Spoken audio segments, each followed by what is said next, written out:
E eu parei no farol, onde eu vendia fruta, entregava panfletos. Aí eu falei pra Raquel chorando, assim, puxa vida, olha, voltou, sabe, assim, porque eu ficava sentado pros carros cobrindo do sol. E se você saísse dali, o cara não te pagava.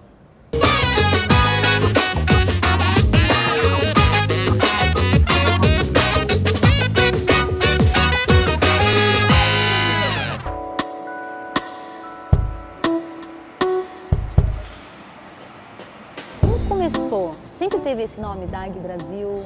De onde veio o DAG? Tá bom. Bem, o DAG geralmente é porque o Dagson é meio ruim de entender. Tanto é que muitas vezes eu falei Robson na hora de corrigir o nome, né? Ah, Robson, beleza, fica nessa. É isso. Aí. Né? E o DAG veio desse economizar de explicações, né? Qual é o seu nome, DAG? E tanto é que até hoje eu falo, é Dagson. Aí o pessoal fala DAG, som. Tem que explicar. E é um nome, né? Eu perguntei pra mamãe lá por muitas vezes, né? Por que esse nome, né, mãe? Poxa, ô nominho, viu? E se você souber o segundo, você chora, que é Dagson Wesley. Meu Deus do céu, é uma tragédia isso. Eu gosto. Mas aí, enfim, e aí quando que eu montei a empresa, a mesma pessoa que cuida hoje da marca é o mesmo do começo. Nós fizemos numa garagenzinha lá em Osasco. Você sempre trabalhou com home theater? Ele começou nessa proposta de home theater ou começou com uma outra proposta? Puxa, vamos lá no começo então. A minha mamãe saiu de uma empresa grande que trabalhava, na época era uma empresa de rede bancária, Procomp, e montou uma loja de antenas parabólicas na época. Chamava Cantinho das Antenas, ficava lá no Balão de Jaguaré, perto do Shopping Continental. E nós morávamos lá, bem no Balão de Jaguaré. Aqui em São Paulo? Aqui em São Paulo. E a minha mãe... E eu trabalhava nessa época na marcenaria com o meu tio. Eu era um ajudante de marcenaria. Depois virei meio oficial.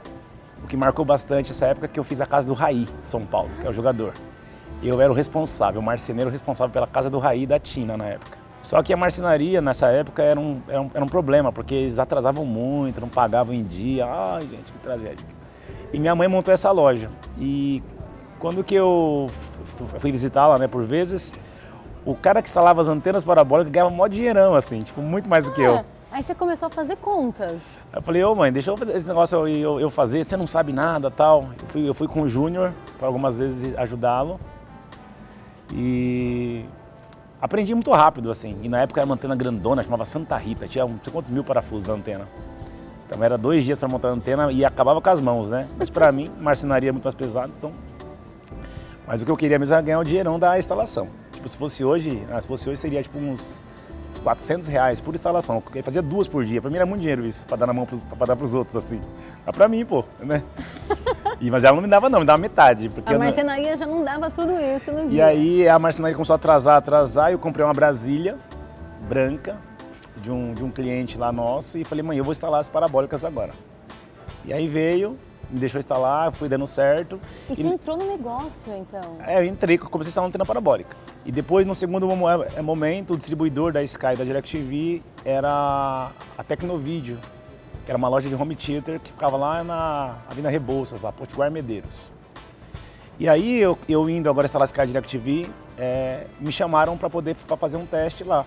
E eu fui. E lá era muito mais dinheiro, assim, tipo... Você fazia 2, 3 por dia, tipo, aqui na época era R$95 por instalação.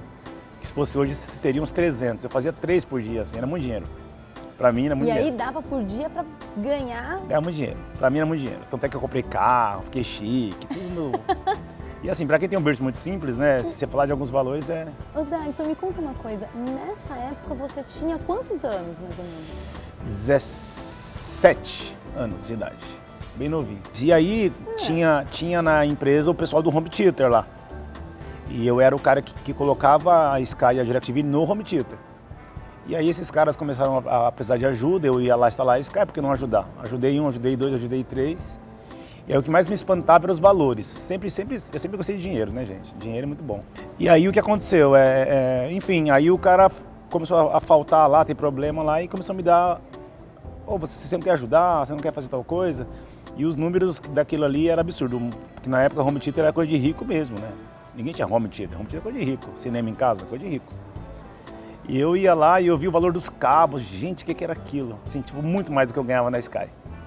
E aí eu me interessei. Aí eu comecei, nos outros clientes, né, que não era da empresa,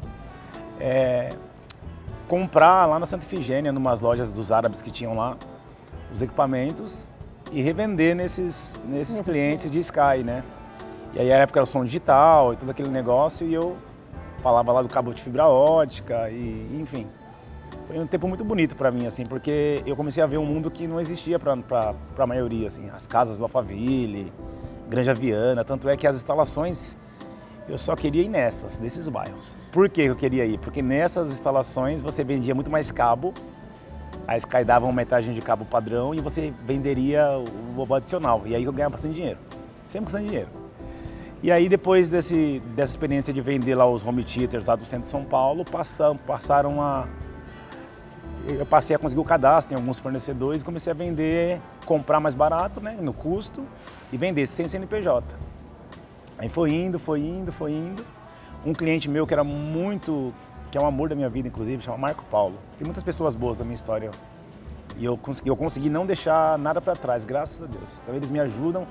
O apartamento que eu moro hoje, inclusive, é da consultora desse cliente, o Marco Paulo. É uma bênção, um anjo de Deus na minha vida. Maravilhoso mesmo. E ele fez o que para mim? Ele usava o CNPJ dele, que ele usou para comprar para ele o equipamento, e comprava para mim. E o que mais marcou que por muitas vezes ele comprou, pagou e esperou eu receber do cliente para pagar para ele. E essa criação também que a mamãe deu, né, que é cristã, ajuda você a... Aí eu lembro que era um dos detalhes que hoje faz grande diferença, eu ia muito arrumadinho para as instalações. Então, eu sempre tinha no carro uma camisa reserva, tinha um colete lá da Sky, eu sempre estava com a camisa por baixo, né, aquela preocupação de passar uma boa impressão, porque, né, as pessoas iam na casa de gente chique, né, para minha cabeça tinha que ir chique também, né. E deu super certo, assim, a apresentação. O que marcou bastante na época é que a Sky parou de pagar o valor que era grande só para o instalador. Agora ela contratou uma empresa para poder pagar o instalador, então caiu pela metade, assim. Aí eu desanimei, assim, que nossa, gente, dinheiro pela metade, que é isso? Aí comecei a pegar as ordens de serviço que eu tinha com os contatos dos clientes que eu lembrava e ligar para oferecer agora o serviço do home. Aí os clientes aceitavam e eu comecei a ir. Aí comecei a melhorar a instalação, a colocar as caixinhas de som no teto, porque era melhor a posição. Foi. E aí eu peguei um cliente que era bem chique, bem rico, que ele inclusive foi meu sócio por um bom tempo, para falar a verdade. Acho que ele é a grande chave minha de virada de instalador para microempresário, né? É o Gustavo, uma bênção na minha vida.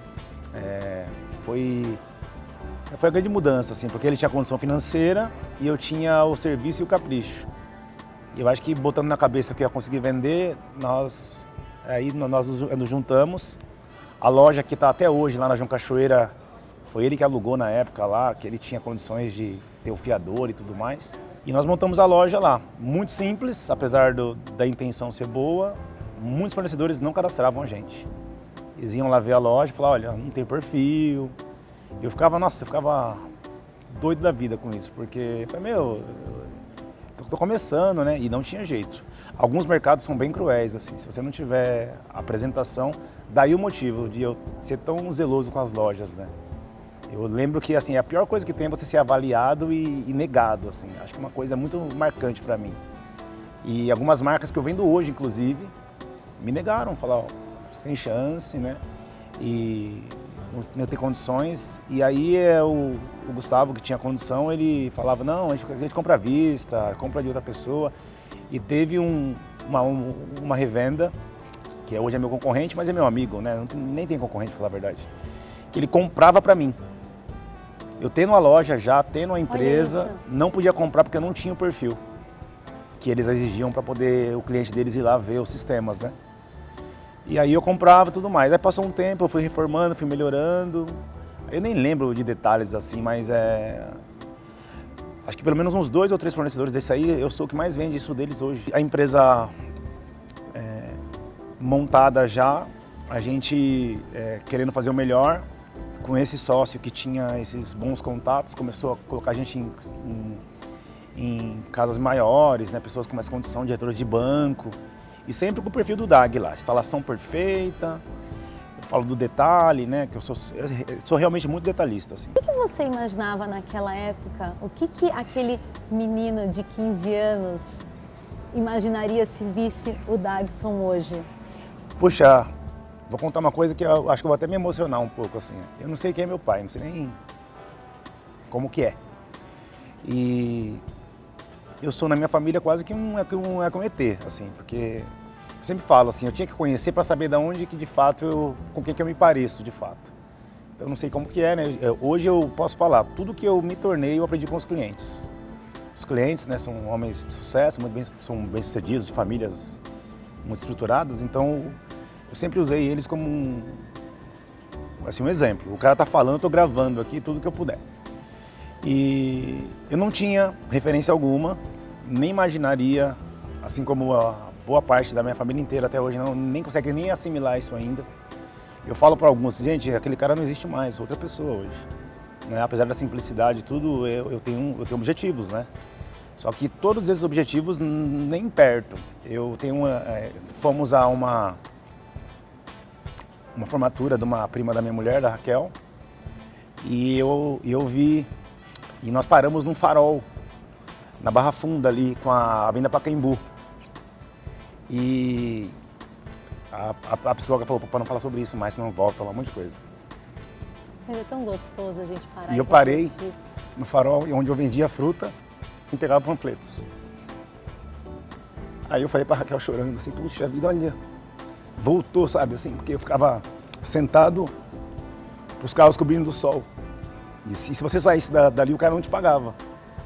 Então eu falei, ó, neguinha, eu ficava aqui, e eu com a Range Rover, né, um carro de luxo, blindado, eu ficava aqui sentado pro carro me cobrir do sol, porque era fera, 11 da manhã o sol arrebentava, assim.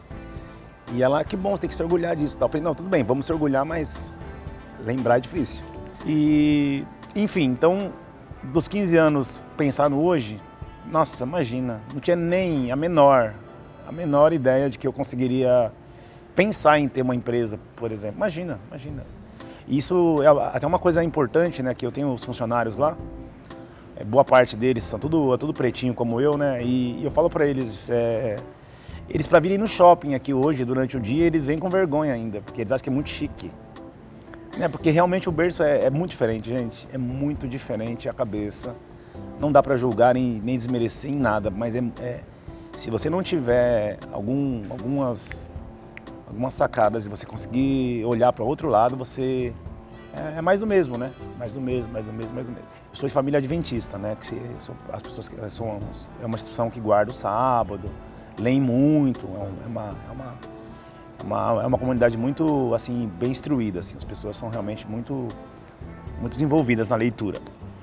E eu li muito, sempre li muito, e acho que a leitura desenvolve, né, bastante coisa. E depois de se abrir para mais coisas, depois da faculdade, que você acaba lendo mais, você vê outras coisas e conhece pessoas maiores.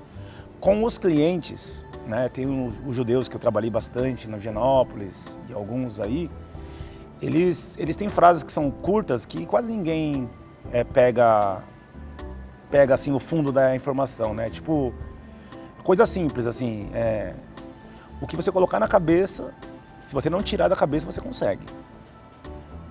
E pra mim, que eu tava querendo aprender, então se eu ouvir um cara daquele, com uma casa daquela, com um carro daquele, e teve uma coisa que me marcou muito, que hoje me faz ter os teus objetivos que você comentou. Tem um cliente meu que já faleceu, inclusive, era um judeu também, chamava José Eduardo. E foi logo na época que eu tive as crianças. E eu agoniado, porque são gêmeos, né, um casal de gêmeos. E ele falou assim pra mim, Dagson, quando que uma pessoa do bem, conectada com o Altíssimo, as palavras dele, tem um filho, ele vem com um pão embaixo do braço, né? E eu fiquei com isso na cabeça. E no mesmo dia ele me falou o seguinte, que tudo que ele trabalhou na vida inteira dele era para ter uma Mercedes. Então, ele falou que não sabe como que o caminho ia se desenrolar, mas ele falou que ele queria ter uma Mercedes. E ele falou que ele nunca perguntou se ele ia ganhar aquilo, vender aquilo, trabalhar aquilo outro. Ele falou que ele criou um objetivo na vida dele, que era ter uma Mercedes. Ele viveu para ter uma Mercedes. E ele falou para mim o seguinte, se você tiver um objetivo que te emociona, o trabalho deixa de ser trabalho. Entendeu? Aí eu falei, puxa. E aí, pra gente que não tem a criação forte, né, a educação mais forte, você desenhar um caminho de um negócio, você imaginar um processo de um crescimento, você pensar em crescimento ano a ano, essas coisas não se desenrolam claramente na cabeça de quem tem berço mais simples.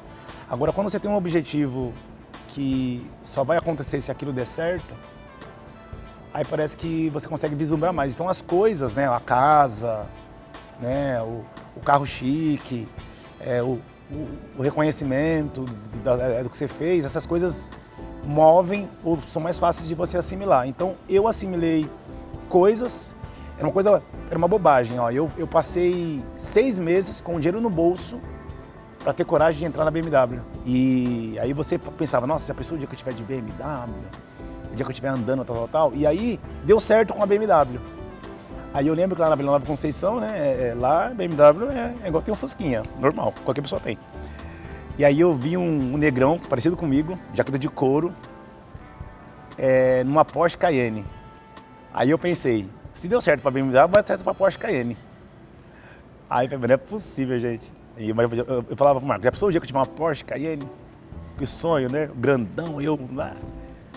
E essa busca por coisas que para a maioria parece que é bobagem, para quem vem de baixo, é tipo igual comprar uma casa, um prédio, assim. E deu certo para a Porsche Cayenne. Falei, nossa, então será que dá certo para ter um apartamento? Aí deu certo para o apartamento também. E aí a vida vai desenrolando. E quando você se vê nessa situação aqui do hoje, é uma coisa inesperada. Assim. Então, se você obedecer às leis básicas, né, de convívio, de sucesso, de negócio, eu acho que para dar errado é só se você fizer muita bobagem, assim, sabe? Conta quais são as redes sociais, né? Bem, nós temos o Instagram, Dag Brasil HT, e temos o site, né, que é dagbrasil.com.br. Agora é o seguinte, não tem como não se apaixonar. Não tem como sentar e não conversar horas com o Dagson. Não tem como não gostar de você, gente, porque é uma pessoa que, além de uma história maravilhosa, é alguém também que tem muito a acrescentar a todo mundo e sempre quer o bem de todo mundo. Não tem como alguém que quer o bem de todo mundo não ser muito bem quisto. Dag, muito obrigada, muito sucesso, ó, e tamo junto no D&D. Tamo juntos. Obrigada. Tchau, tchau.